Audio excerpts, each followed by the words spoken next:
Yeah. Today I will be moderating our webinar, How to Get Visible in Google and LLMs.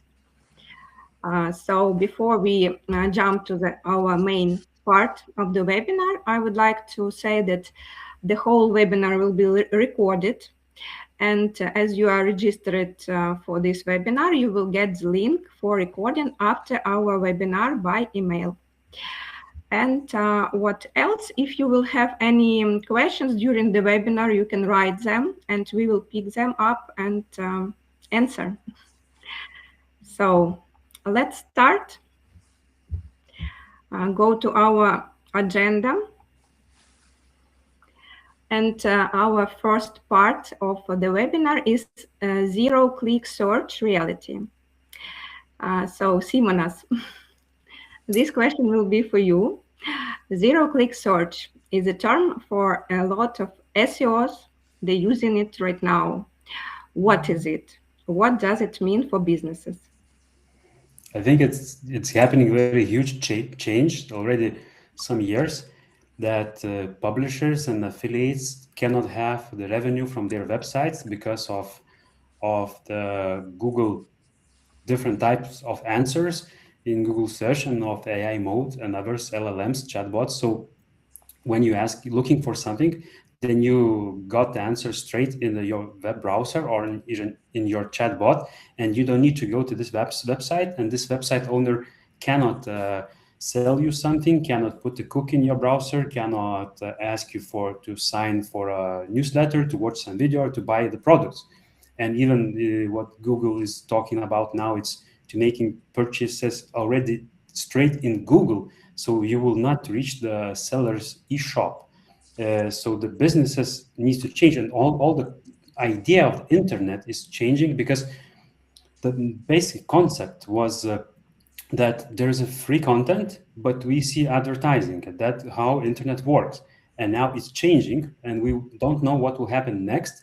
But it's really bad for some small businesses, and even for big e-commerce retailers. It means that they will need to choose soon they need to choose their business model, and from the simple reseller to become a distributor or to manage logistics in this region or country. And it looks like that there's a huge changes, and they are going very fast.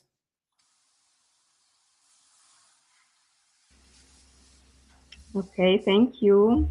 Maybe other guests want to add anything? Yeah. Let's move to the next one. I think Marten wanted to add something.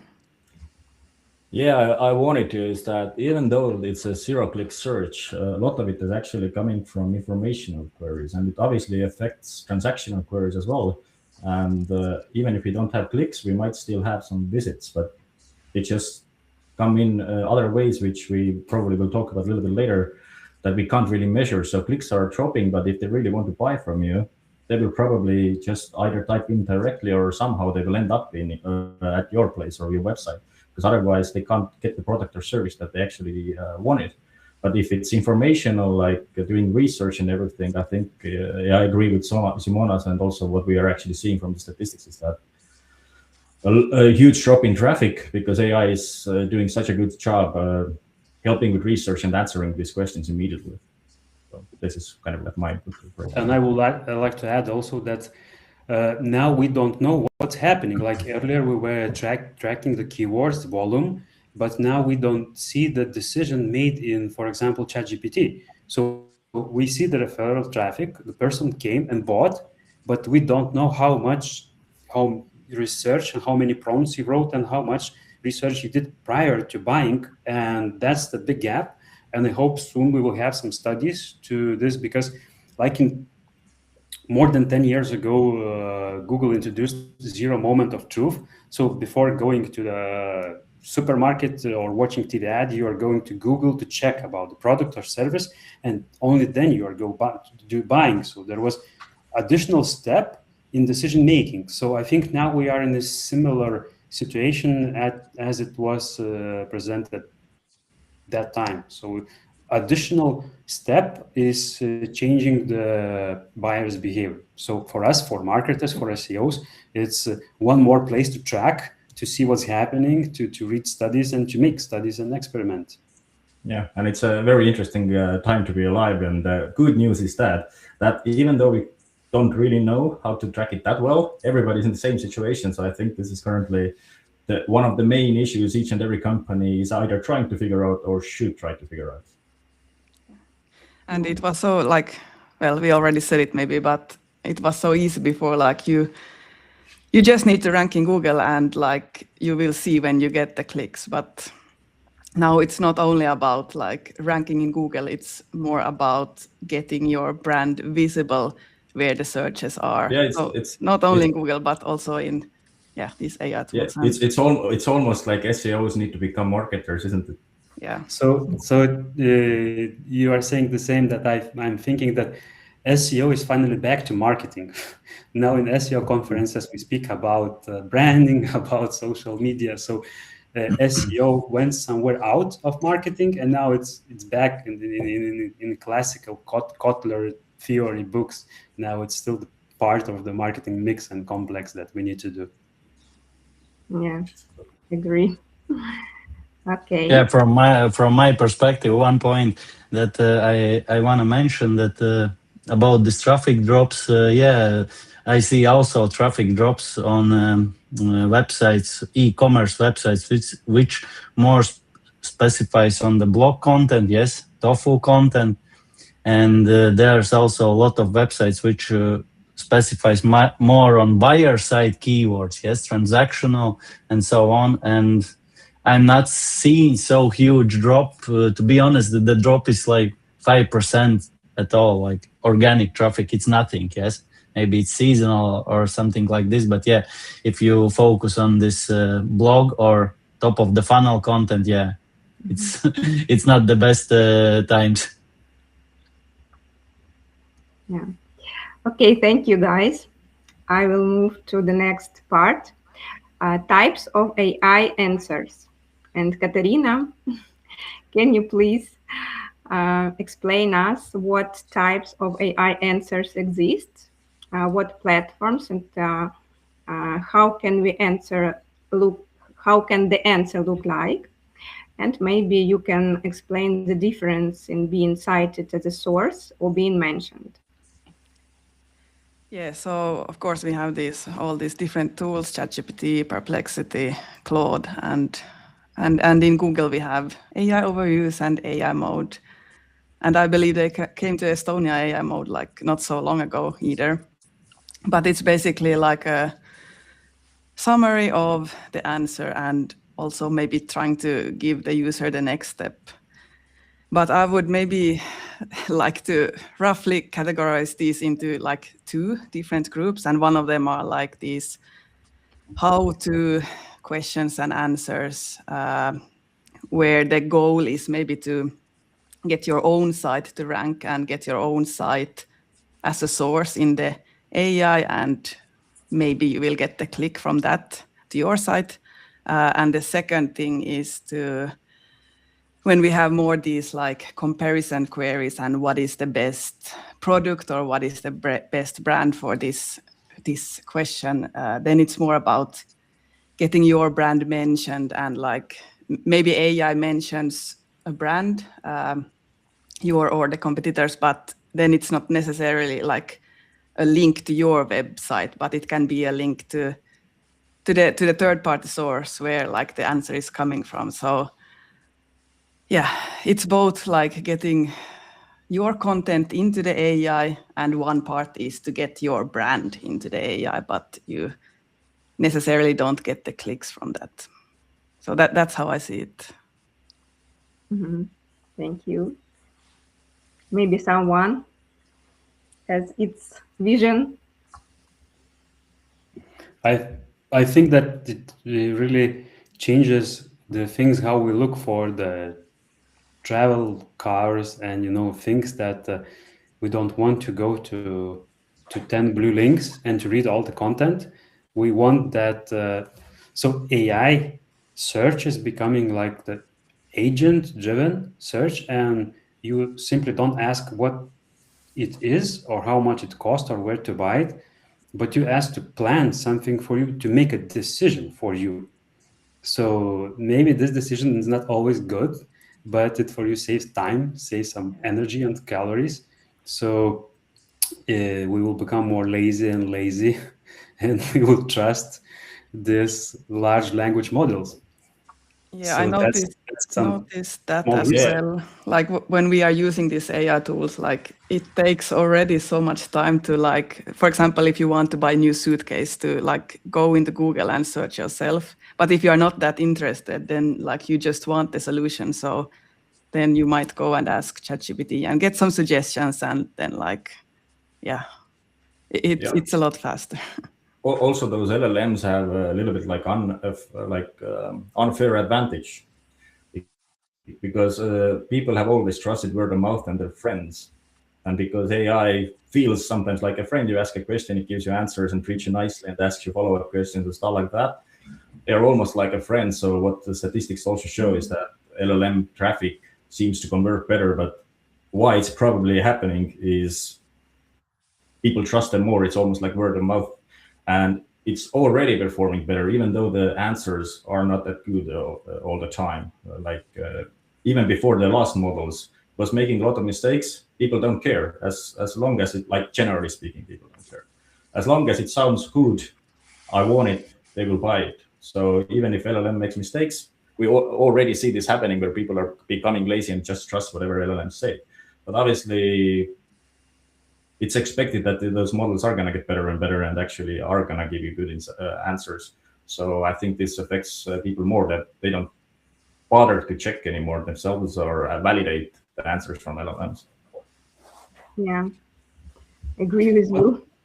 But I see that something will change soon, because OpenAI needs a lot of funding, and they are, they're not making profit. Anthropic is doing well, but still, going to public stock market. So maybe it will be not so easy to use those LLMs, or maybe it will be included in whatever we are doing, So, and for me, I don't know the answer yet. But we see a very good question from Tanya. I think it's very, very good, and I think it's good time to answer it. So if you allow me, Natalia, I will try to do that. Yes, I will read it from Tatiana. If I'm just launching my business and building a website, what should I focus on more, on SEO or AI visibility, if I need quick results and more leads and my budget is limited? So I think it's the very good time for small business to go public now, because in earlier days it was very difficult to fight in Google, for example, against competition with big brands with a keyword that is very competitive. But now, if you do some basic SEO tactics and you have a content, you can be after 3 or 5 days already cited in ChatGPT, for example. So I think that you don't need to think about it or overthink, or you're doing it for, or it's SEO or for AI search. You should look as the same thing. So simply, if you launch the website, you put the content in it, you need to get some backlinks for some local newspapers or something like that then all Google and large language models also can find you and see that you are live. And also you need to use all those free tools, like when you put advertisements in some in Lithuania we have skelbi.lt, so you can put I'm in Vinted, for example, so I'm selling this thing, and in this advertisement you put a link to your website or to your product, and those things are enough because I did the research with some small businesses and they were already present. When you ask if there's some specific product, not so very, I don't know, like the regular niche product that there's already in e-shops, but it's more like services, then it's very easy to be cited and to get visibility in LLMs. So I think you don't need to think about it, just to do the best as you can and focus on internal and off-page SEO. put the valid content and you will be ranked there as well. Yeah, one thing, Tanya, that you should really do is like really think what you're offering, because those LLMs actually depend so much more on your positioning than pure SEO or whatever mentions or whatever. These are all important, but what is kind of like a fast pathway is that you can bring something to the market that doesn't exist.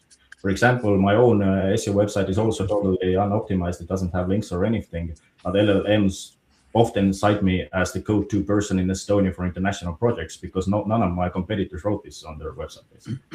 So it's more like a positioning thing. If you are the only provider, LLMs don't have any other option to cite you, basically. But it doesn't need to be like a unique feature. It can be, I don't know, free shipping or some sort of like extra bonuses or some customer service, or any type of way you can differentiate yourself from your competitors is actually very helpful. And you can do all those different channels. In a way, you do one thing, but you help all those channels. So for example, if you post on Facebook on your own profiles, LLMs will pick it up. You probably will get some visibility on Facebook, but you actually drive traffic.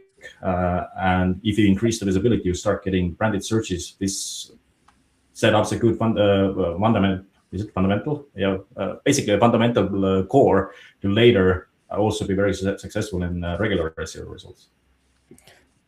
And one more thing to add, that technical SEO became more important because you need to have, of course, sitemap. You need to allow the crawlers in robots.txt file, and you need to add structured data. But you can simply do that with regular plugins, because I experienced that if you do the structured data correctly, everything is okay. So even after 3 days, if you will ask about it, then and you ask for specific your query, your brand, or your event, or whatever, you will be cited. So technical SEO becomes more important than it was like a few days ago.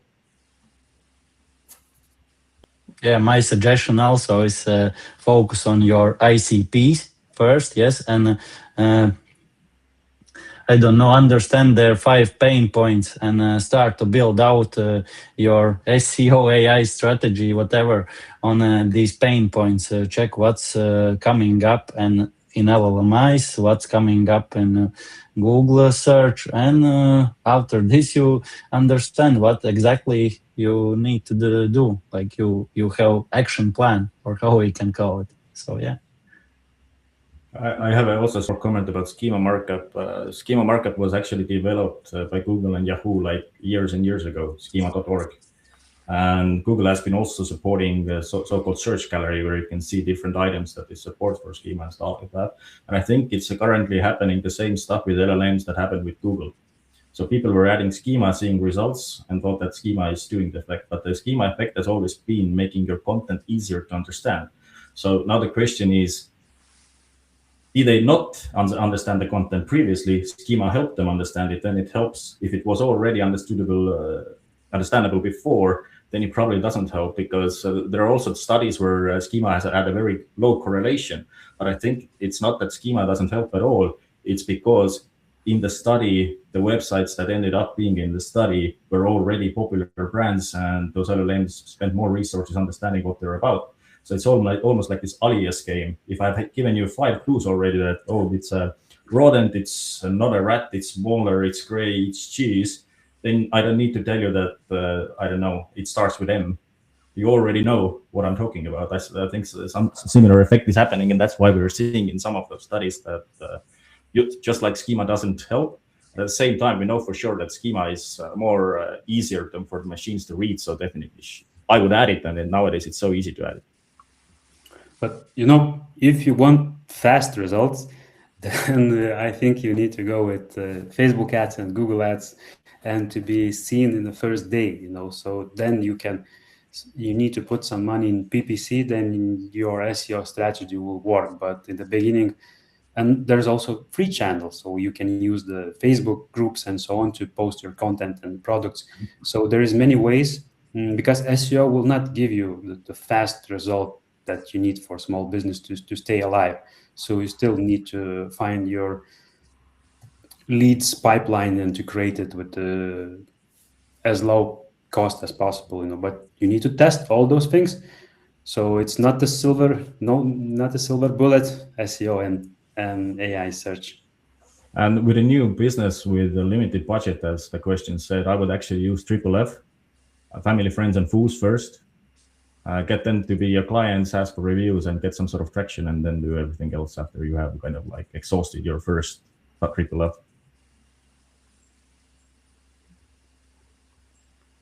Okay, thank you, guys. I hope this is helpful answers for Tatiana. So let's move to the next question. It's for you, Marten, about AI generating answers.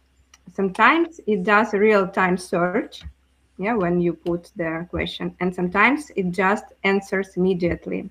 What does it mean? What is the difference? Well, basically, it comes down to a little bit like, does SEO help LLMs or not? So if it doesn't do the web search, it uses its own knowledge base. It doesn't really know where it got the knowledge. It just has the knowledge. If it's evergreen question, like how to tie a tie, it doesn't need to go to any of the search engines to figure out how do you need to tie a tie in 2026. It just answers. So it depends whatever is in this so-called like knowledge base of the current LLM. And over there, your Google rankings may not be that important. And not only Google, but let's say search engine rankings, because different models use a little bit different search engines or indexes based on certain search engines. But if it's more like a best, something that adds the keyword, the number of the year, like 2026, best laptops 2026, then it needs current data. So oftentimes, depending on the model, Gemini uses Google results, ChatGPT uses a Bing-based index, but basically they need to use some sort of search engines to come up with answers. And that's where we get to the point where LLMs are activating the web search. You better rank pretty high. You don't need to rank first to be included in the answer, but you need to be pretty high. And the higher, the better. There is a correlation that if you're first, you are getting cited more often. So you can actually reverse engineer. At least I have experience with ChatGPT more because it's the most popular model. So I have looked into this one more. But whenever it actually activates the web search, you can already see some of the queries. It's actually Googling for you. But if you want to know for sure, you can actually ask it, and it gives pretty good answers. Like you can ask, okay, what did you search for? It's going to lie a little bit, but there is a way to actually see like in the case of ChatGPT, you can actually see what it really looked for. So if you open up if you're using Chrome console under the network tab, and I have it somewhere under the network tab, and then in the response, there is this kind of like schema type, search more queries. And you can see a whole list of fan out queries. So what fan out query is that you ask for a question, those LLMs basically search for multiple different keywords that are kind of related to each other. So if you ask best PR platform, then it might be best PR platform 2026 in Europe. Then it finds WordPress, then it searches for site, wordpress.com. So it finds information about your site, but you can kind of like reverse engineer everything. And if you find something based on that, you can start doing changes in your on-site and also off-site SEO and LLM optimization activities, let's say. Okay, thank you. We have a question. Yes, from Fields at I. Many brands invest heavily in content creation in an AI. Thank you. Thank you, Natalia, for sharing. In an AI first search landscape, what becomes the bigger competitive advantage? Content quality, backlinks, brand authority, or something else? I actually answer that. It has been working since the dawn of time. Whoever is best known always wins. That's why McDonald's is so big, and all these like handmade or hamburgers are not, even though the hamburgers are so much better. So if you have to choose, always be the Ariel deterrent agent or whatever it's called, or be in Toyota. If you build like super fancy handmade car, you're not going to compete on the numbers actually. Yeah. It's a monopoly game. If you play long enough, somebody's sooner or later going to win anyway. Thank you. So anyone else? In my opinion, all these matter. you can't skip any of these, like content qualities, like important backlinks, brand authority, and yeah, and something else. Yeah, there is something else. Yes, black box, but yeah, but these three are, I think, main pillars for 20 years already. And in this case, there's, to be honest, not so much changed because we see the similar results. That the websites which using some of these or merge them together rocks the party, you know. But Aigars, if you need to choose just one of those, like my experience is, it was like when you are in not very competitive niche, then, for example, in some, I don't know, B2B cases, then content is enough. But if you are in e-commerce, then you cannot survive without backlinks. So yeah, exactly. If you are doing some, I don't know, if you are in medicine, healthcare, or in finances, you cannot do anything without any brand authority. So it also a little bit depends on the niche. Sometimes one of two of those are enough, but also, as you both are telling, that for bigger cases, you need all of those.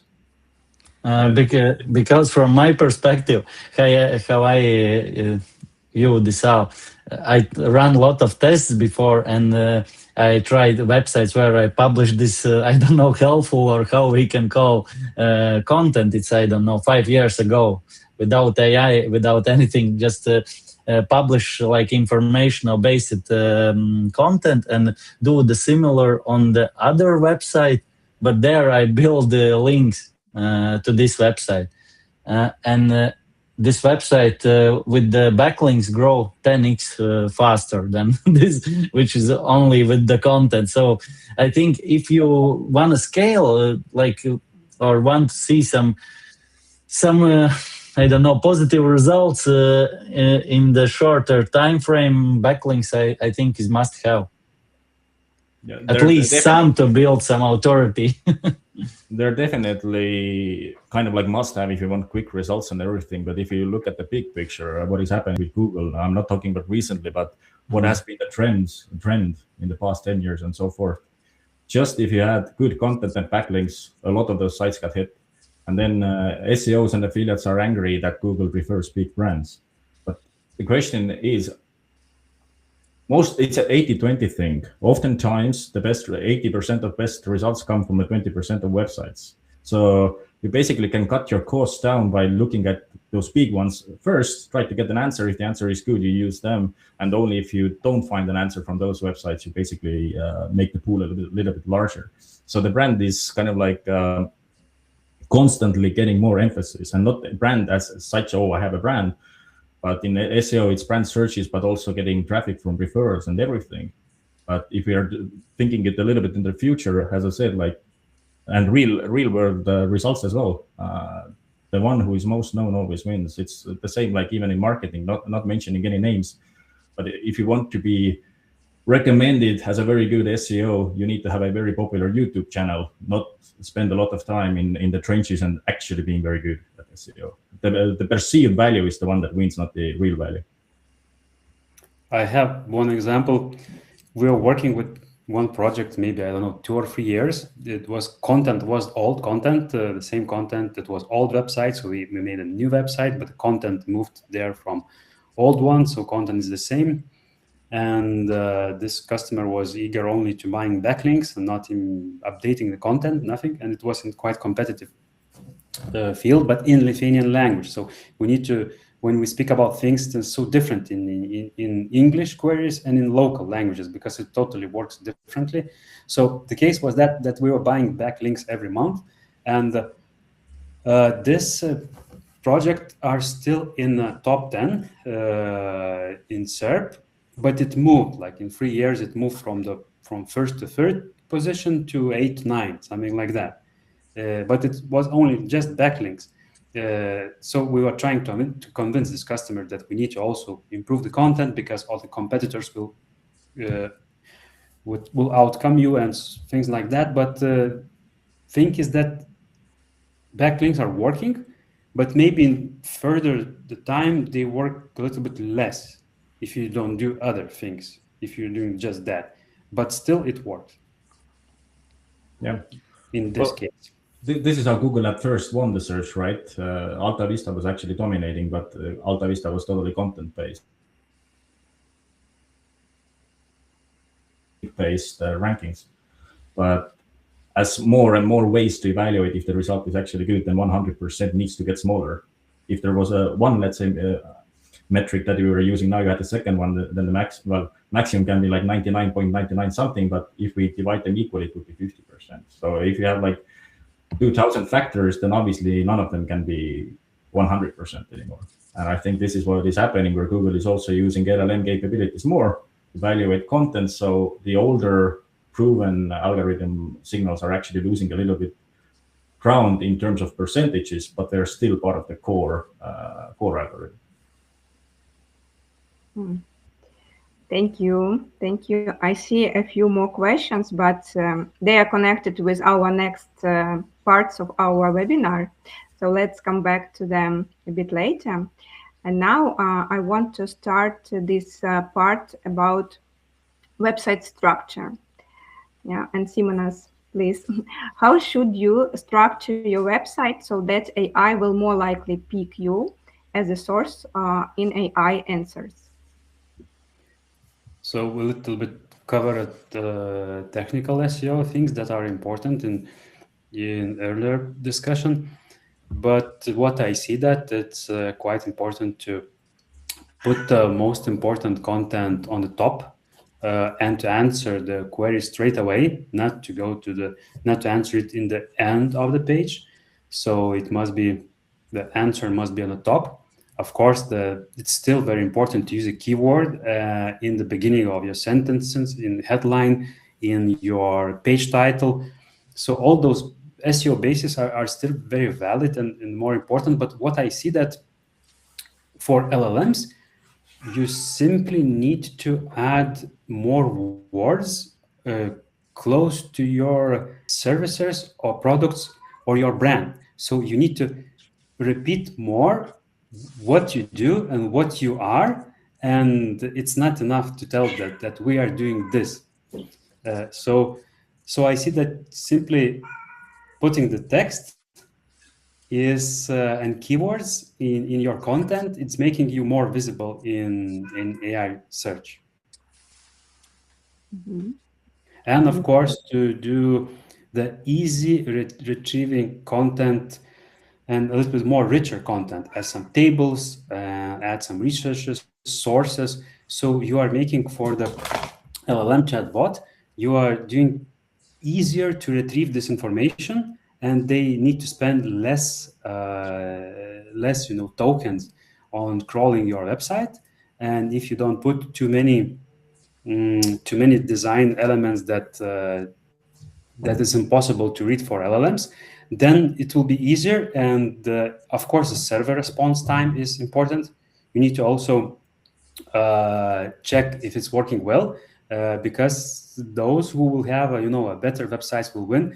And we are joking inside our company that soon we will be making websites black and white with only text file with the content that only for LLMs, and your personal assistant, some LLM will go to my personal assistant and they will speak with each other, and then you will have an answer.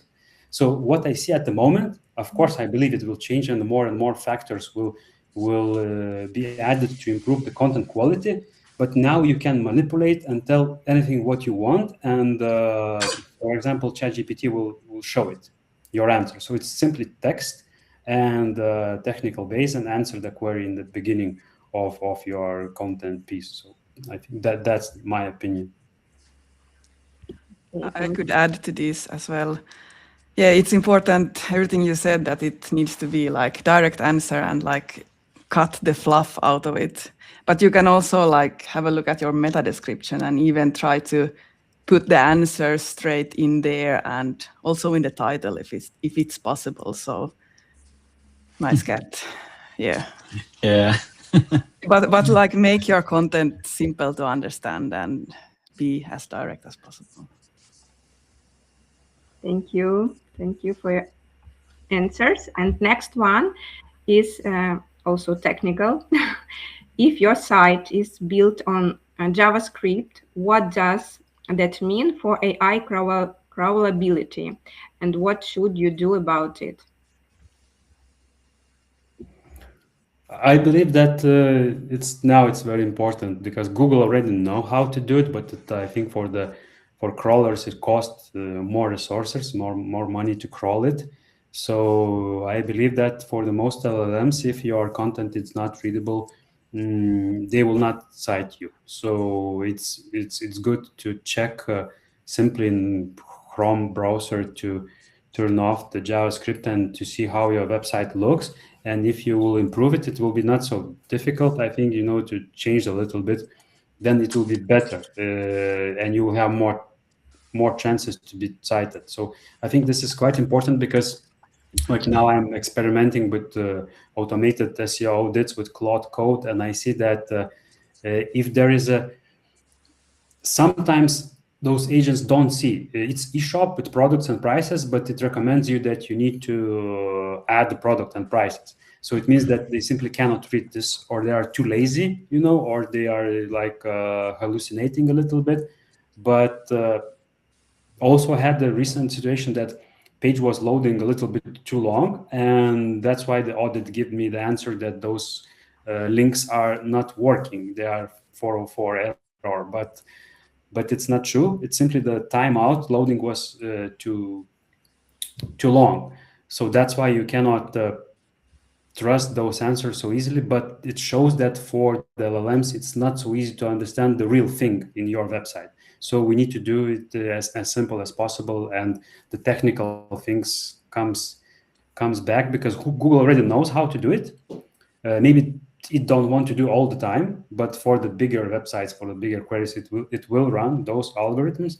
For, like Corey is teaching in his presentations, that not for every query website there will be all the algorithms will be launched. Maybe for the small queries, and they will launch just few of them and not all of them. So these things are important. So I think that you will invest just a little bit, but you can have a better result if you will check how your website looks without JavaScript rendering. Okay. And we had the question in our chat. Some believe that AI crawlers don't prefer to render the pages which contain, thank you. To render the pages which contain JavaScript, fancy web elements like frag blocks and sandwich-style animated cards. Any comments from you, the expert?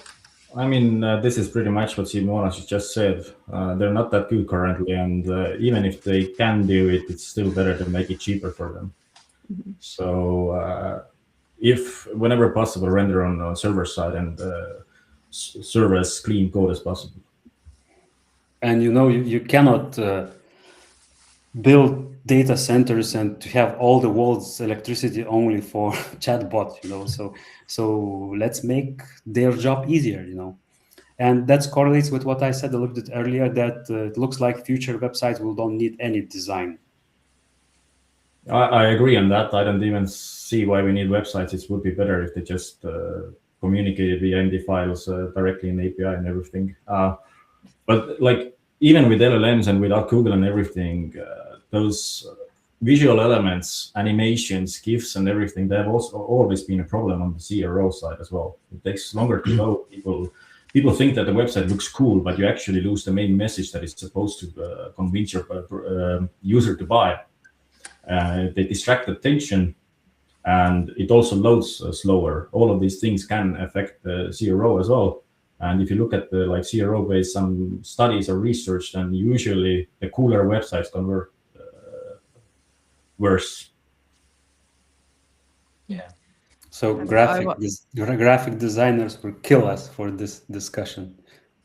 I mean, there are exceptions, of course. If you are a graphic designer and you're running a portfolio website, then it's different. But if you're selling business-to-business car parts or something like that, then having all those MP4 videos running and everything probably would be better if you replaced with hero image and some sort of value proposition as H1. And we need to remember that we are not doing art. I had some long time ago, I launched 2 banners. One was really awful with some red square around it, and there was a product. And another was really nice banner, really good looking. And guess which one performed better? So the more simple, the clear, that attracts attention, works better for the business. And our goal is to make more sales. So not beautiful things sells, but the clear and the direct message, and that attracts attention. That, as you said, Marten, sometimes the better looking design loses for the conversion. But it's not only the design, like also I was auditing some e-commerce stores, and like I noticed that in many cases also the reviews are like often in JavaScript, and that means that if you don't put them in the source code, then AI will not see them, and the reviews are like very important for AI to like recommend products and so yeah, I would say that like audit your website and have a look at the most important elements like reviews, menus, and category text, product text, and like make sure that these are at least in the source code so AI can also read them, and so that Google will find them fast as well. So yeah, not only pictures and elements. Thank you. And here is the question: is meta description really important? I know it's not indexing on Google. Should I write it for LLMs? I think it's important, and at least write something. Don't leave it empty. I believe that AI is still like they are checking the source code, so they will like also see the meta description. So. And Google is indexing them because it's showing on the SERP page. But of course, Google many times they write by themselves. So early on, it was if you wrote a meta description, it will be shown like as you wrote, letter by letter. Now it's changing, and Google is experimenting with that. It can be different.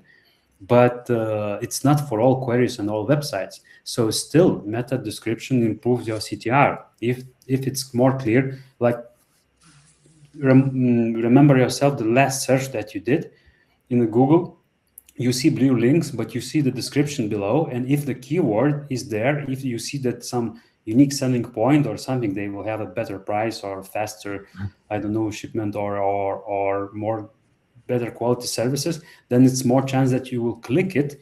So in one case is Google rewriting them, but in another case, it's still the place that you can tell that this is content it is about, and looks like Google stores it in index. So at the moment, we still keep them and work with meta descriptions.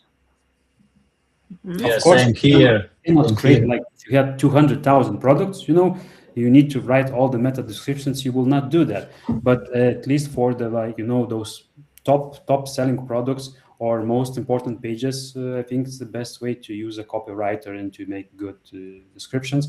But for all others, you can use the AI generated, but just use the keyword. And you can give context as well for AI, for LMIs to fill the meta description tag. You give like more context what you offer, like about you as a company and so on. This I also tested in, and where is Google pick my meta descriptions. These pages I done nothing else, just updating these meta descriptions, make them, I don't know, CTA focused and ICP focused as well, and it start to pick much like more these results. Just testing this like interesting case. It's small amount. I tested this with about 20 URLs, but anyways, yeah. I think where the understanding that Google is not indexing meta descriptions might come from is that Google has changed a lot in terms of finding actual phrases on the website. It tries to figure out the intent all the time. So it used to be very good that you just put your search query, basically your phrases into quotes, and it shows you all the results. Nowadays, it tries to basically prevent what you're trying to achieve in the end, and it doesn't show you the exact results in between the quotes, but already starts answering further down the funnel. So it's a little bit more complicated to test, but it's definitely getting indexed. As Simonas also said, like question if it's chosen to be seen is a different story, but you can see so many websites still ranking with their meta description, with the text that is in the meta description, but nowhere else on the page. So this is the only place where it could have come from. Mm-hmm. Thank you. Okay, let's move to the next question. So next part is content optimization, how to structure it and what to include. Aigars, this question is for you. What type of content does get picked up by AI? Yeah, I'm a huge fan of testing many things with the content, and I don't know, from early days when I started my first affiliate websites as well. So yeah, but if we talk about AI, then direct answers is, I think, is the first like type of content which shows the most on the results, because yeah, it's informational content, right? And usually informational content covers with the direct answers. You don't need to visit website. This is why this informational type content, we see some huge drop, because you don't need to visit websites. Yeah? But anyways, I think it's important if you focus again your informational content based on your ICP's pain points, right? So then I see, and to be honest, I use this. This is not like direct answers. It's not about only like a blog post, but I implement this in many articles. For example, comparisons as well. I write. I don't know, 2 weeks ago, I write a blog post where I compare one iPhone model with another iPhone model, and it started to show pretty quickly, because I just before that there is no comparison table. I added comparison table, and tada! And I to be honest, I'm not adding to this table something super unique. Just competitors don't have these comparison tables, right? Then what I see is preferred by AI step-by-step guides, because they are, I think, unique as well. If you create some step-by-step guide in your niche. Lists and checklists as well. I also play with these a lot, adding to some articles, lists, checklists, and so on. But it's to be honest, lists and checklists is nothing new. Just now it becomes more important because AI loves it, and AI loves this stuff, and it more often showed this kind of results, lists on checklists on the AI results as well. And original experience and data, of course, case studies, and all this stuff, this is totally unique. AI loves it. So, and last one, what I want to mention is what is really important to the business, commercial decision support content, like where you compare anything. Like this case where I compared these two iPhone models. Yes, someone come and he want to compare this two models, and AI showing this website which I done this and it's showing in AI results, and yeah, and this website gets some traction from AI as well. So yeah. This is it from me about these mostly citated forms which I see are shown in the AI search. Mm-hmm. Thank you. And what about already existed content? How to make AI friendly? this is like again huge topic, and I love this topic because I work a lot with the content updates as well, not only for AI but also for SEO, right? But why these updates matter? Because this is the fastest way how you can grow your results. For example, updating your existing content. But like what I see, like what how I update this content. Maybe I can share a little bit of my process shortly.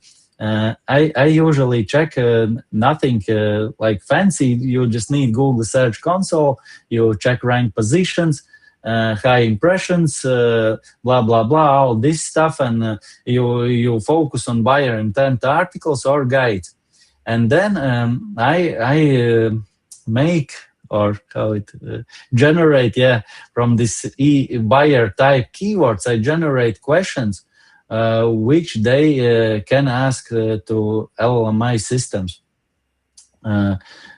So then I usually add these like queries or prompts. Sorry, I adding these prompts to AI tracking system, and then I check where is the gaps. And at the end of the day, it's like something similar, like I don't know, content gap analysis or keyword gap analysis, as we know for many years. Yes, so you understand where your competitors is showing more and you are not showing, and this is why I focus more on these buyer type keywords, because this is where the where your buyers is, like something like this. Yeah. Okay. And I don't think it's a bad idea to like also update your content and make sure all the products are like accurate. No products have like expired from your inventory, because AI also likes fresh content, so better chances maybe to get into the AI sources with fresh content. Actually, a lot of companies actually already have unique information to add to those pages that they're not even thinking about, because before it shows up on all sorts of tracking tools, it needs a critical mass of those searches being happening. But different companies might have actually like different angles they need to tackle, and basically your customer service, even with just email. Probably if you have been in the business for a few years, those kind of questions you get from people are or at least the problems, they start repeating themselves. And obviously it would be a good idea to run some sort of client interviews to ask them like difficult questions like, why did you decide to work for me? But were there any kind of obstacles that you thought that you might not work with me? What other competitors you were also considering, why you were considering those competitors, all sorts of those questions. So you can be the first one who tackles that, and it comes down to a little bit to the differentiation part as well. So maybe people are coming for you for one very particular reason, but you never thought about that reason. You thought, I have it, but didn't even think about this is the main reason. So maybe you need to start emphasizing in all your messaging, in social media, in your meta description, maybe in your title tag, put it higher on your page, whatever. But basically, it's like a business decision. Real customers give you the information. You might think that you know a lot. You might be surprised if you actually start talking with your your customers. That comes out, and basically do change the page or update the page accordingly, that the main selling points are very easy to find, and you tackle all the possible frictions as well. Yeah, even when you do some small change in your blog post, it's already in sitemap. It shows that newer date. So simply you add some text or image or updated headline that this is something for the next year, 2027, and it can again get some traction.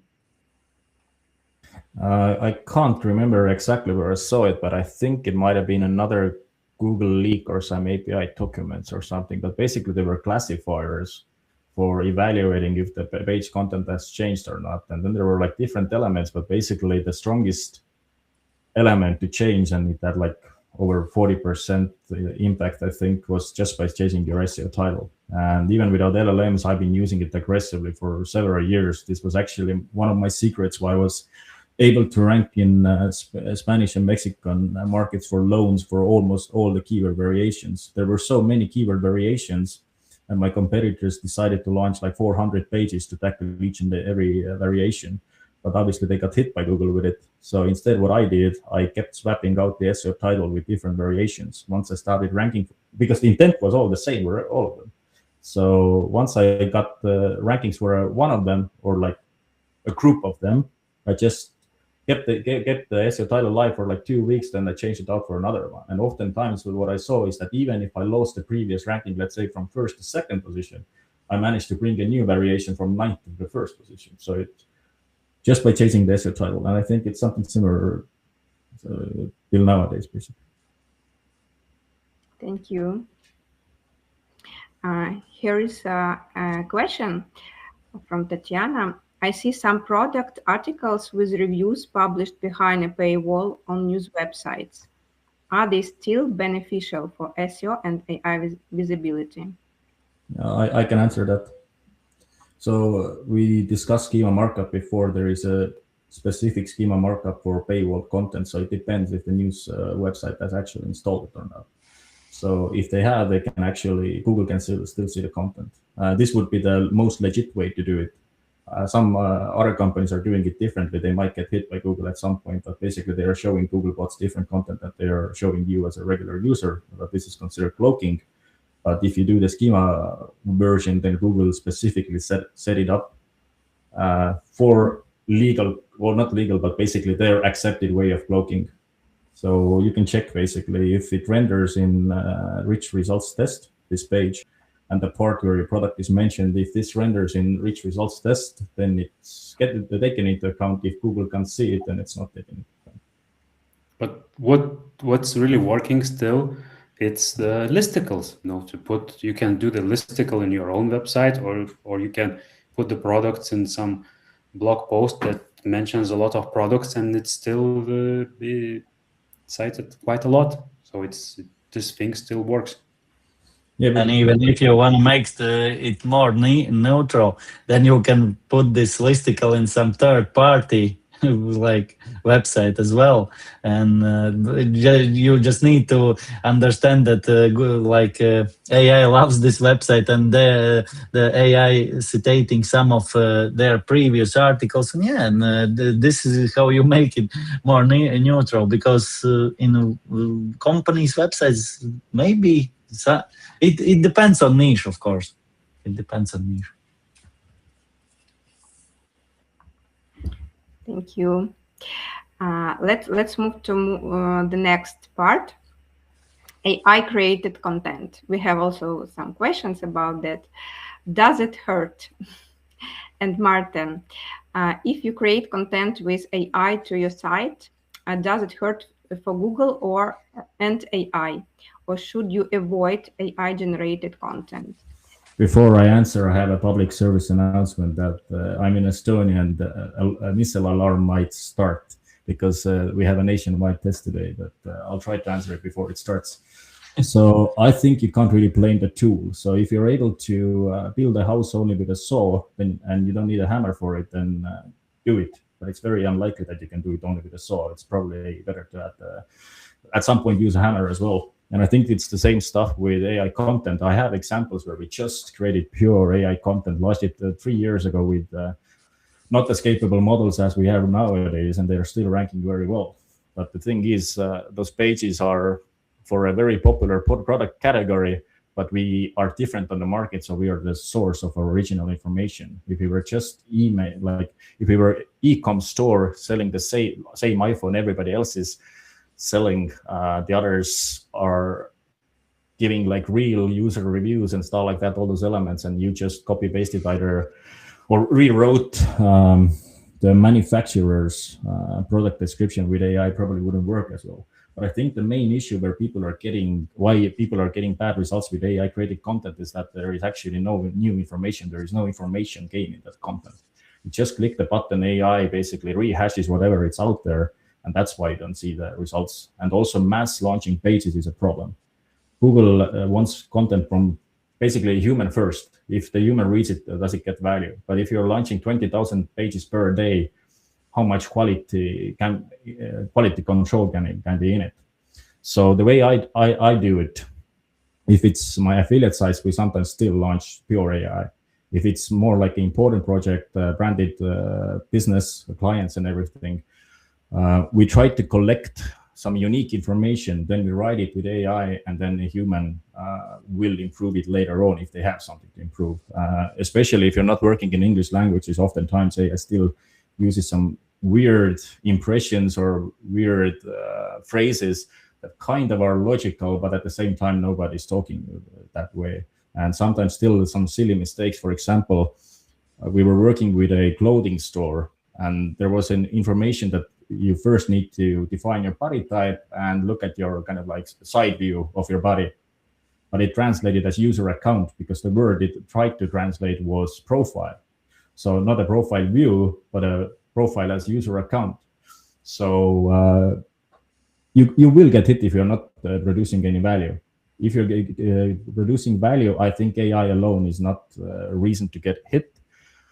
Google has said that they don't care about it, but at the same time, they are trying to watermark the content, and they're trying to convince other LLM manufacturers or companies also start watermarking their content. So for some reason, they are interested to find out if it's AI generated or not. But the one other Estonian SEO, Pavel Klimakov, he looks into a lot of patents, research papers, all this stuff. And he has basically done the research. And because LLMs operate on prediction model, they need to be sure that like they're trying to guess what is going to be the next word when they create content and so forth. So to detect that, you also need to be confident enough. Otherwise, you will get you will flag wrong stuff. So a few years ago, when he first ran the study, it was 40 to 50 words. If you add something for a unique every 40 to 50 words, probably they will not be confident enough to flag it. Nowadays, the more capable models probably can come down to 15 words to be pretty sure that it's AI content. But at the same time, it's way more expensive models. And we come back to the same stuff that even if you're capable of something, if it's too costly, you're not going to do it. So in practice, if you really want to go this route and be more sure that you're not getting flagged because of AI content than 40 to 50 words, add every 40 to 50 words something unique is the way to kind of fool those AI systems. But I personally approach this based on the value. Am I bringing something new to the market, or am I just rehashing what everybody else is saying? Mm-hmm. In my experience, I launched 2 blogs in Lithuanian in different niches. So in those both blogs, there was content written by copywriter and generated with AI. So AI content performed better and attracted more traffic. But it depends on the language, on niche, on copywriter skills, on the content structure, on keyword queries, and so on. But that was the case that I saw. Yeah, but nowadays there are some like spam algorithms, so they're not getting even hit. Well, they created the content with AI, but they didn't get hit because Google analyzed, oh, it's AI content. The speed of launching that content, like tens of thousands of pages per day, was enough to know that you are not doing it manually. So basically, you're trying to spam the system with all sorts of different content. And there have been these case studies where people buy a expired restaurant domain name and then launch each and every possible product category on Amazon as some sort of product roundup. And then in a few weeks, they have like 30 million users according to Ahrefs. And then they stay there like 2 or 3 months. Google understands, oh, we are being manipulated. They fall down. And nowadays, I think those websites, if they scale content that fast on that scale, then they are coming down even faster.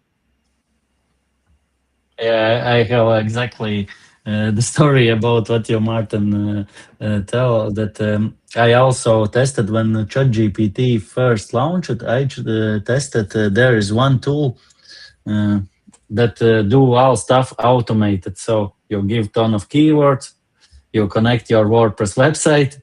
I pick expired domain like from one of the top sellers, and I want to try if it works or not. And I think in next month I published about 1,000 articles. Like I just give like an easy way. I export I don't know list from keyword research tool and give to this tool. Hey, write me these articles, and also there is like images like AI generated. At this time, these images looks like real crap. If someone go to this website, and I remember that I monetized it with the display ads, which makes this website total garbage in the end of the day. But anyways, I think after 3 months there's 1,000 visitors daily, and then one day it's all dropped. There's zero because there is fake persona, I think, as well, because I remember that there is some update from Google where they check if behind the affiliate websites there are legit personas. Yes. And I don't know, I find some image, this is John, he loves and bombs. That's it. This is how my experiment with the 1,000 articles in 1 month and but yeah, in the start I get pretty good results. Yeah. Nice. Thank you. And here is a question: what tool did you use? I need to check how because they are. I think I will check. I will copy in the chat. I can do it, right? Copy in the chat URL. Yes, you can write. Yeah. Here it is. Cola.se. It's called a writer. Maybe someone knows this tool, but it's and now it's also legit, and you can do a lot of stuff with this tool nowadays as well, like generate outline like for your article and so on. But yeah. So we also used to use it at some point when you couldn't really put so much background information into those LLMs. Nowadays we run directly in LLMs our own content, let's say agents, systems, and so forth. But at first, when you couldn't give us as much background and basically have an agent, then we were also using this one. And I mean, it wasn't a content that you could use out of the box, but it was back then when we were using it, it was closest to generating pure Estonian language, for example. But yeah, with this website where I run this, last note, this website, it's in English for US market. I specify on display ads, so this is for US market. But I think for Baltic market, this tool not good at all because our languages is too specific. I mean, if somebody wants to play around with launching a lot of AI content, then you can do it in Baltic languages as well. But basically, you need to be monitoring when you start getting first visits. By that time, you better change the content on that page. Otherwise, you will mess up your user signals. But as long as you don't have any visits on there, it's very unlikely that Google is using like more advanced algorithms to penalize you. I don't know when I actually created, but a few years ago, I created Bacon Ipsum about SEO tutorial for the Estonian market. It's still first. I think if you Google in Estonian language, you Google SEO tutorial, it will be on the first page, but on the first position probably. But it has totally Bacon Ipsum content on it. It talks about meat and reeves and bacon and sausages. I also saw we had a good question from Cornelia a little bit some time ago.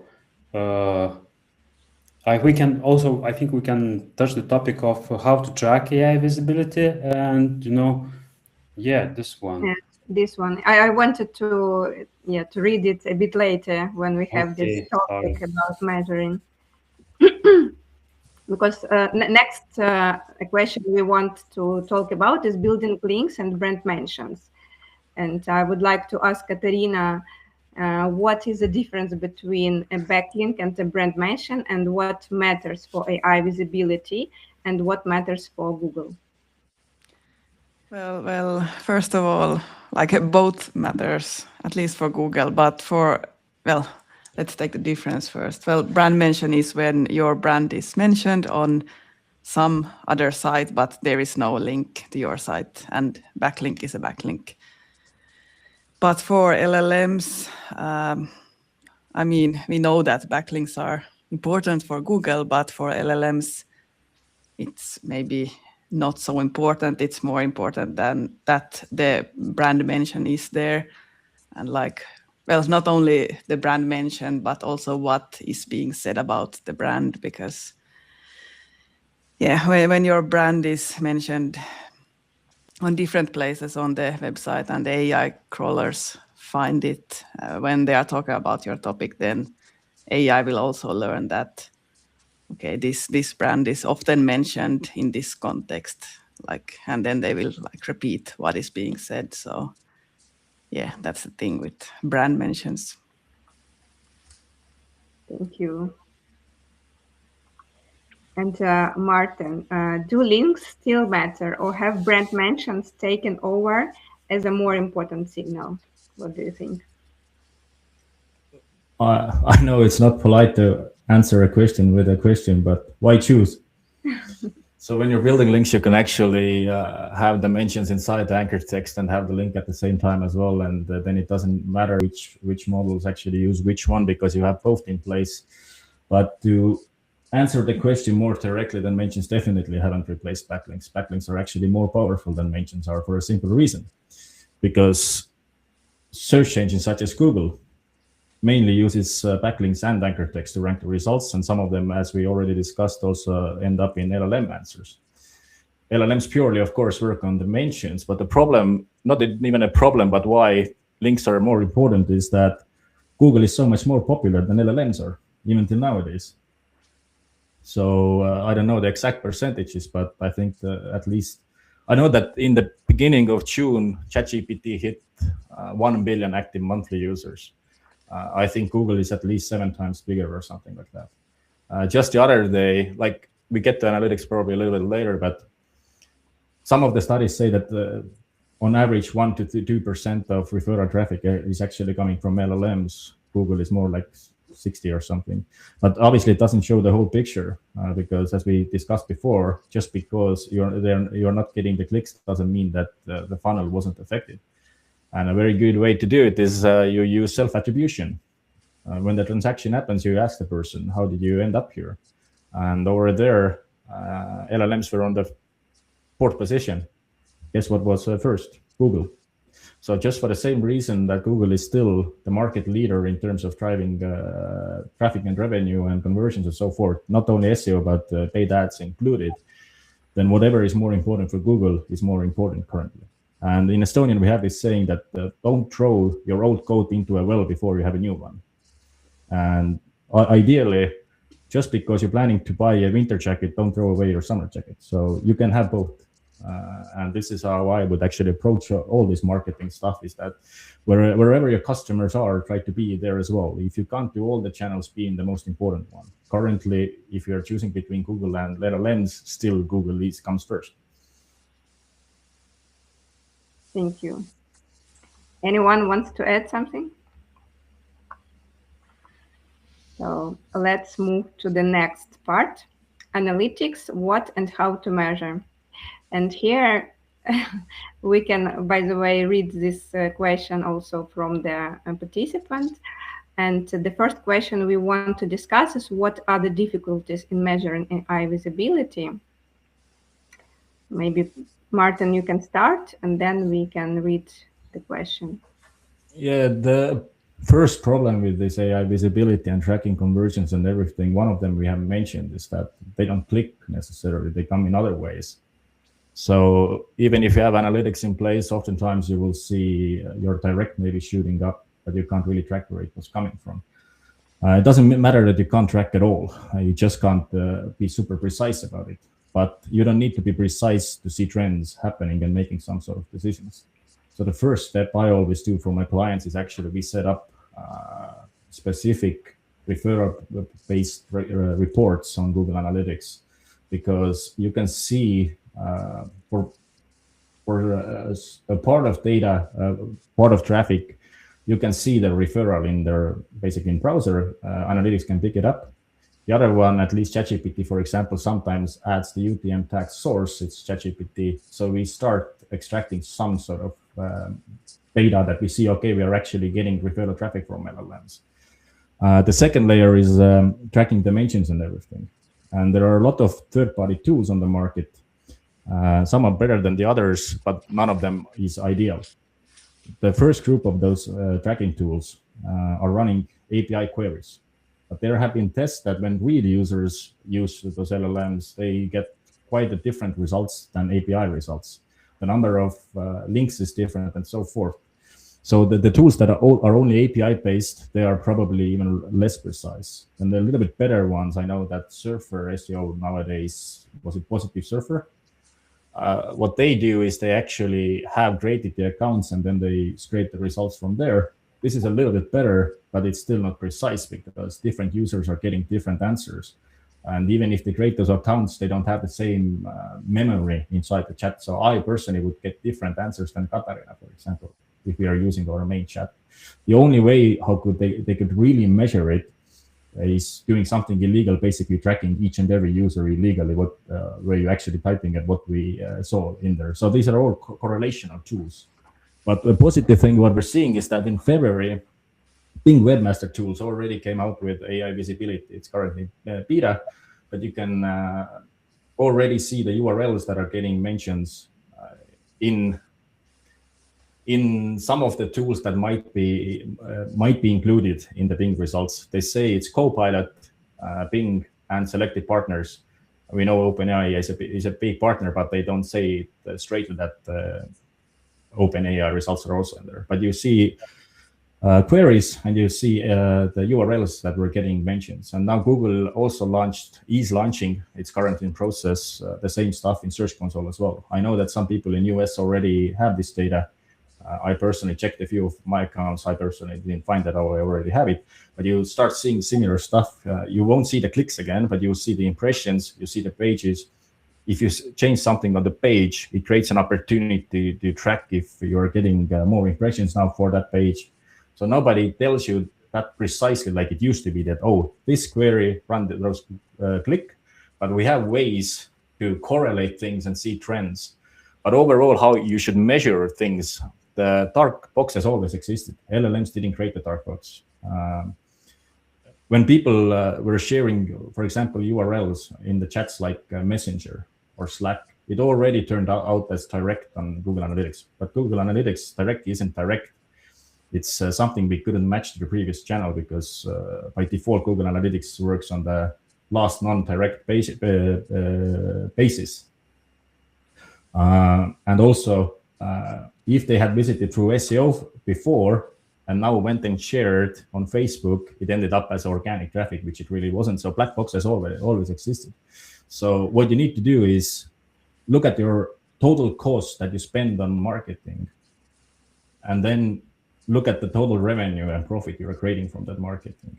So if you're doing the right thing and LLM is adding to the pool, you should see a growth. And obviously, then you go more granular, you match what you can match to all the single places. But if your revenue is dropping, your profit is dropping, you are seeing that I'm getting out in LLM mentions, it doesn't come up in business results, then either you are being mentioned for things that people are actually not searching for, or in a wrong context, so it doesn't convert into revenue. But these are the challenges. We are working with possibilities and trends, not precise data. And I would like to add that to track exact prompts are quite difficult because they can be series of prompts. Prompts can be very long. It can be even more 100 words and so on. And I think that maybe those tools that helps you to track brand visibility maybe can be a little bit more accurate than prompt visibility.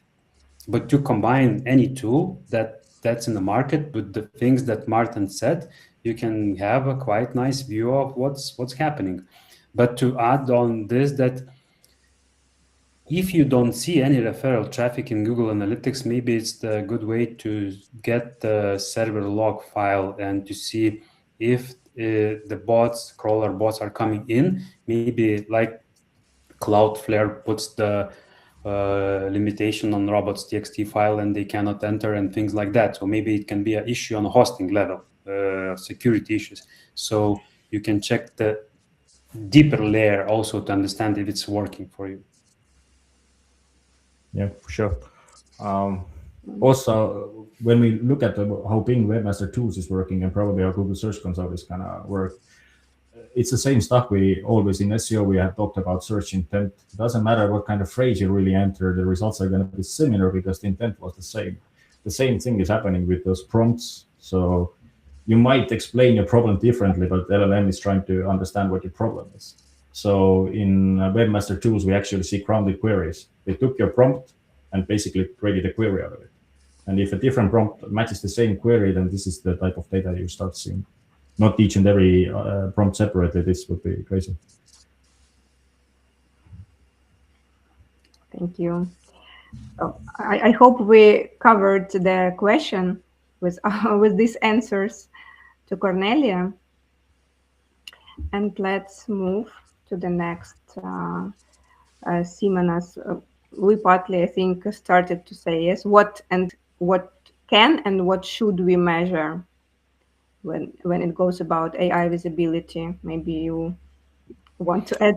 Yeah, so as we said, so it's brand mentions, and as Marten said, that maybe some clusters of prompts that are answering the same intent, because it's impossible to track all the prompts. And if you will try to track prompts, there will be like 100 prompts, but they are speaking about the same thing. So I think that it can be quite complicated to imagine and invent all the prompts that a user can type in LLM. So it's better not to do it and to look for the brand visibility. Mm-hmm. Thank you. And next one, Marten. If it is difficult to measure, how can we know that our optimization gives results, and what can we show our clients?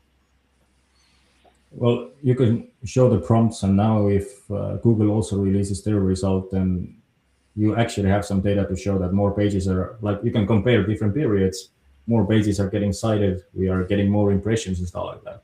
But at the same time, if you are showing up for stuff that people actually are asking LLMs, there should be at least some sort of referral traffic coming from them. Because some people will click, if you have 0, then it's either a technical problem or you're not getting traffic. But at the same time, for those users, as we discussed previously, if they decided that they want the product or service from you, somehow they need to end up on your website. So they either go to Google and do a brand search, you should see that happening, or you should see direct traffic, so-called direct traffic increasing, but something needs to increase.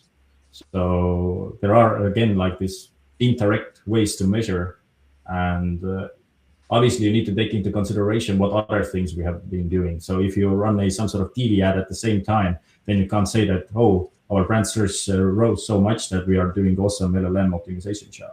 But if your things, you're doing everything as usual and you see brand search is getting higher and higher, it's likely that one of the reasons can be LLMs, for example. Same stuff with direct traffic and everything. Thank you. Anyone to add? I'm using paid software to track this AI visibility, and not in the team, looks like.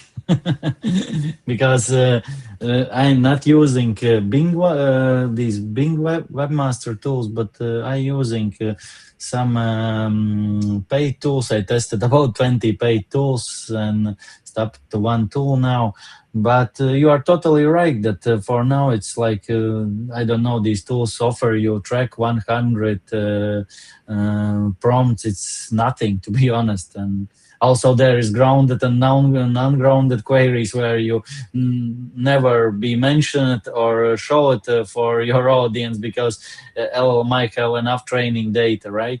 So it's black box still. Like this tracking, I think it's like a little bit, yeah, you can combine, and what Marten and Simonas tell, it's a great way, I think, to combine and understand some relations between these data. And yeah, this looks like the best way to understand the overall connection of this out. But what I love about these like paid tools, that this tool which I use now, giving these query fan out data, and like this is because as I tell, I'm pretty focused on the content production, updating, and so on. And these query fanouts give a ton of like new ideas for new content, which like your ICP is searching for, right? But there also you need to be accurate, because you can easily drive the duplicate content side as well if you go and write our query fanouts or something like this. Yes, you need to filter them pretty smart way to like get the best out of it. So yeah.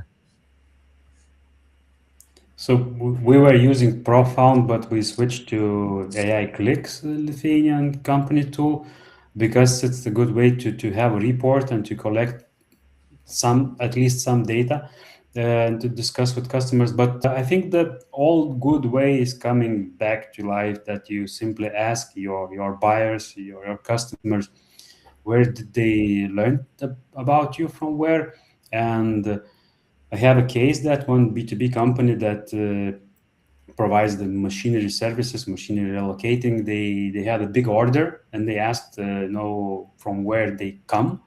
And the answer was Perplexity, because at the moment Perplexity had a better search because they were advanced before ChatGPT and others. So maybe for B2C cases, maybe for some businesses it's not so important. But if it is some specific query, then LLMs can really help you very much. And as Aigars mentioned earlier, if you have a unique content about that, and Marten, you said about it, so it's quite easy to find it in those tools.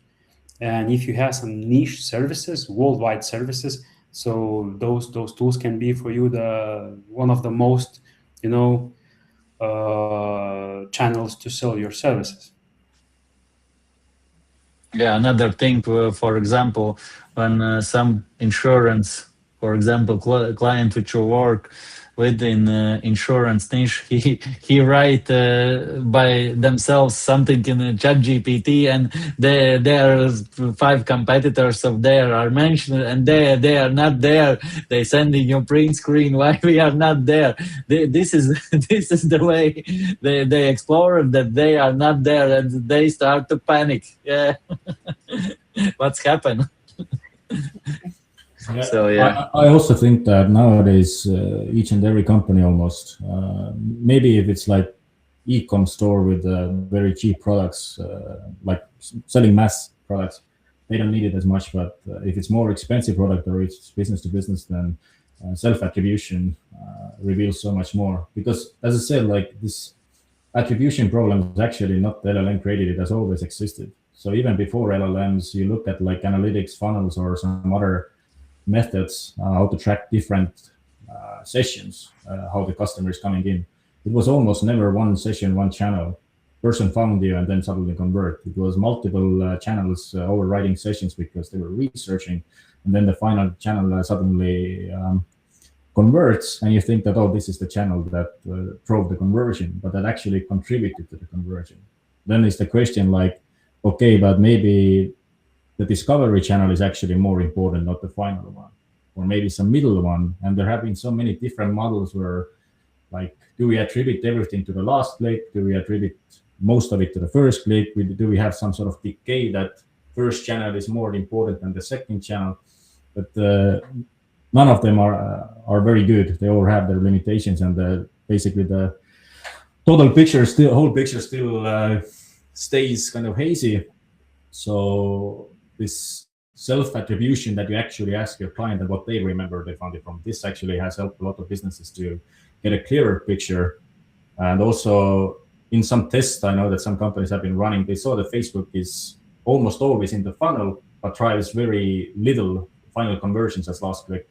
So they figured that they take Facebook out and put it into Google Ads, for example. Turned out the conversions dropped a lot. So Facebook was contributing, but it wasn't the final converter. That's also why I said previously, it's like you need to also look it on the total budget spent, total money made level, then try to maybe find granular ways to readjust your budgets in between channels and stuff like that. But it's very possible that all your channels are actually supporting each other.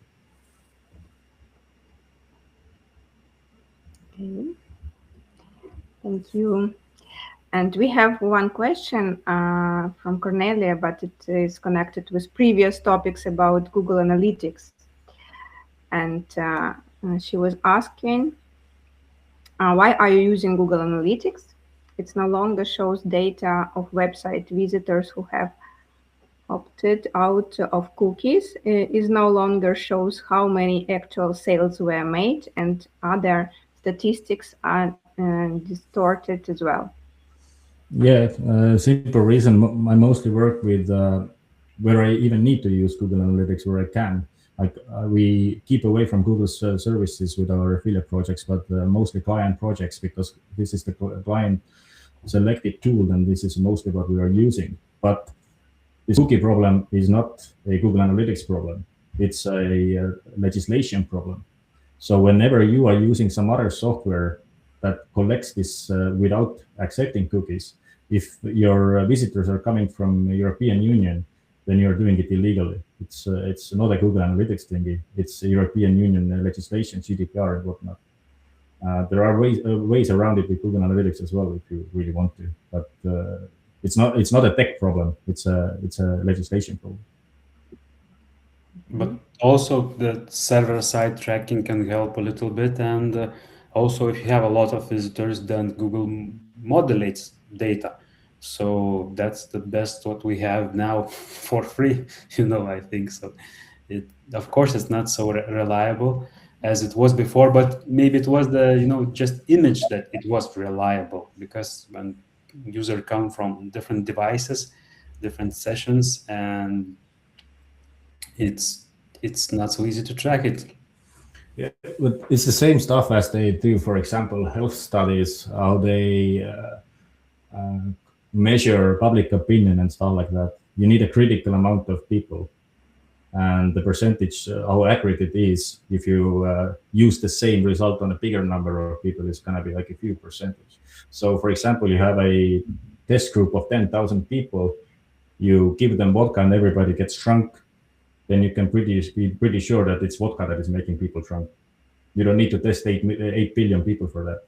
And this is why also those users sampling the data, because probably the critical mass is already enough to make some sort of conclusions. Thank you.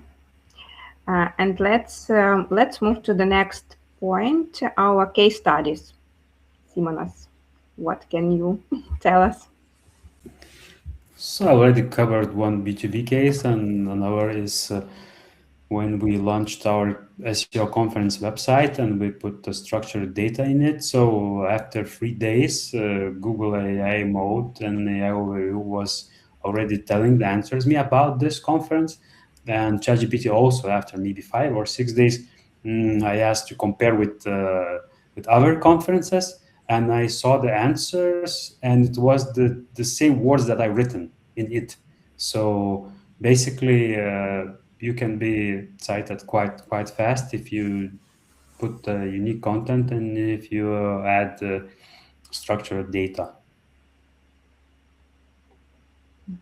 Thank you. So, what our future predictions about this topic, about visibility? What does the future of search look like, and where are they heading? Marten, what can you say? Skynet. Yeah, we can obviously guess some trends, but we can already see what Simonas also previously mentioned, that Google is gonna launch their own shopping cart, and you don't even need to go to e-com websites anymore to buy stuff. And as they were also joking with their team that, oh, you need basically notepad files. I agree. I think this is the most likely scenario. But instead of putting those notepad files, let's say, on some web address, I think just like right now, if you're using Claude Code, for example, you're giving it some information, it does something with this information. You want to run product catalog ads, what you do, you upload your product feed to Facebook, the same you do with Google Shopping. So what I think is that companies should just start basically sending MD files or notepad files basically to those LLMs models, what products we have, how much they pay, why are they awesome, how many we have, and so forth. And then the person just asks like, hey, send me a new mouse, and then it suddenly appears at your home. I don't really see a point why websites need to exist, because if they would interact as API connection or something similar connection, direct connection, would be way more faster than just like, hey, there is my website over there. Come over when you have time to check what I have.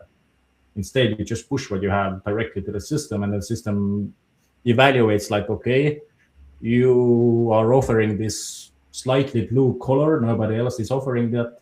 And then Marten likes this blue color a lot. I'll pick you to recommend this product to Marten. I don't pick your competitors. But if you don't have the blue, you only have the black ones, but yours is like 20 euros more expensive, I'm going to recommend a cheaper one. So I think, I'm not saying it's going to happen, but I think we won't have websites in the future, or at least not that many. Thank you. And maybe others want to add something? Yeah, I will add that I'm thinking the same way as Marten.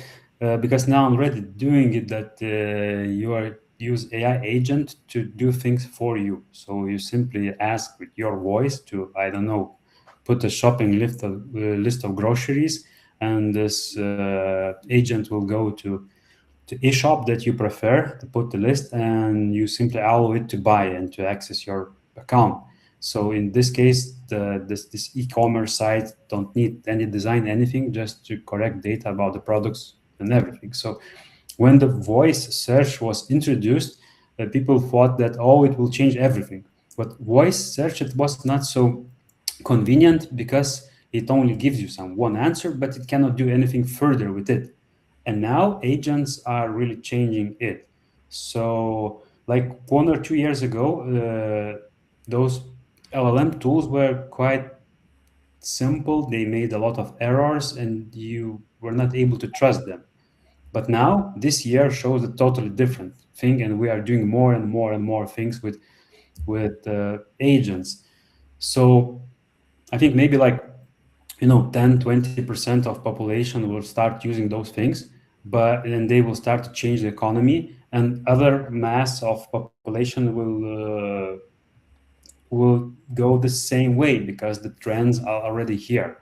So it looks like it's really changing, and we will trust AI agents more and more, and we will give even like decisions about our health, and family stuff to AI agents. And if you think that it's based from LLMs that predicts what is next symbol, next letter, next word, so it sounds like a little bit crazy. Thank you. What for me is like an interesting idea about those LLMs is like when they decide what to recommend you, what is their main goal? Is it to find you the best solution, or find you the solution that you like the most? Because these are not the same things. One is coming from perceived value and some sort of emotional stuff. The other one is like objectively better for you. I think, Marten, now the objective is the same as Facebook or any social network, that you must spend the most of your time in the chatbot, not to find you the best solution. Yeah, but there's like movies and everything where AI is also, they have a core thing to protect the person or protect the humanity, right? So if it's some sort of commercial LLM, is it the main core idea to find everybody this person likes, or basically optimizes real experience? For example, it won't find you cigarettes, or if it finds you a butter-like product, it won't recommend you margarine, even though you like the taste of it more than butter. It recommends butter, for example. So this is also a little bit, I think, where it can turn out very interesting. Are we still working on perceived value, or are we starting to work more and more like I actually need to create a very quality product? Because currently what we see actually working in the world, like real life world and stuff like that, it's based on perceived value. Like that's, at least in Estonia, we have like chicken, grounded chicken in stores, and they say protein rich. Like, show me a chicken that is not protein rich. And stuff like that. So it's perceived value, and this is something that I'm really like waiting when we will see. Is it still that, oh, you want to eat fast, I'll order you McDonald's, or is it more like some sort of poke bowl that it orders? But you will teach your agent. You did this order, and I disliked this. I like this, and it will be very. Then we are doomed. Then we are doomed. Definitely. I mean, yeah, I also think that the future is related with the AI agents. It's not the future; it's already happening. the problem is that we have the hardware that we use nowadays, and the software for that hardware is very modern and developing very fast. But the software that we have in our brains, this is like 200,000 years old, and this is not meant to handle all the stuff this hardware and software is producing. So for us, the main thing was always to stay alive. That means being as lazy as possible to conserve energy. But now if you don't need to do anything, it kills your capability of doing anything. Also, access to sugar, it was very scarce. So getting access to some sugar was very valuable. Now we have access to sugar everywhere. So this system can't control it. So if it's based on whatever I like more, then we will have a very sick society, I think.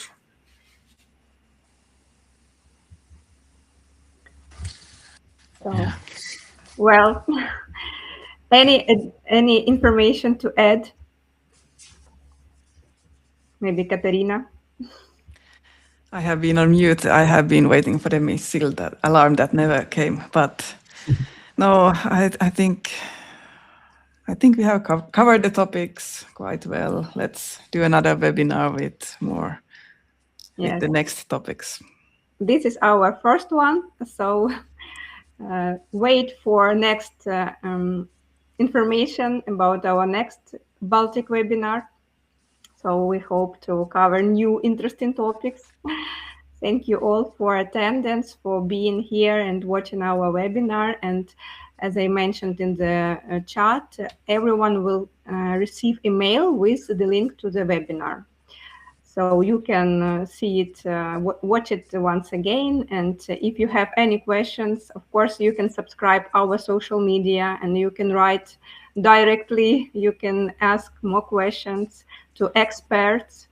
We will make, I think, a post in social media and mentioning all our experts. So you are all welcome. And of course, if you need brand mentions, SEO publications, link insertions, you can register WordPress platform and get your special discount. Yes, here you see now the button for registration on our website, wordpress.com. And as I mentioned, I'm a manager of this market, and I will contact you and we can discuss anything you need. So everyone, thank you for attendance. Thank you, our dear experts, for your time and for your speeches. It was nice to meet all together. Yes, and thank you.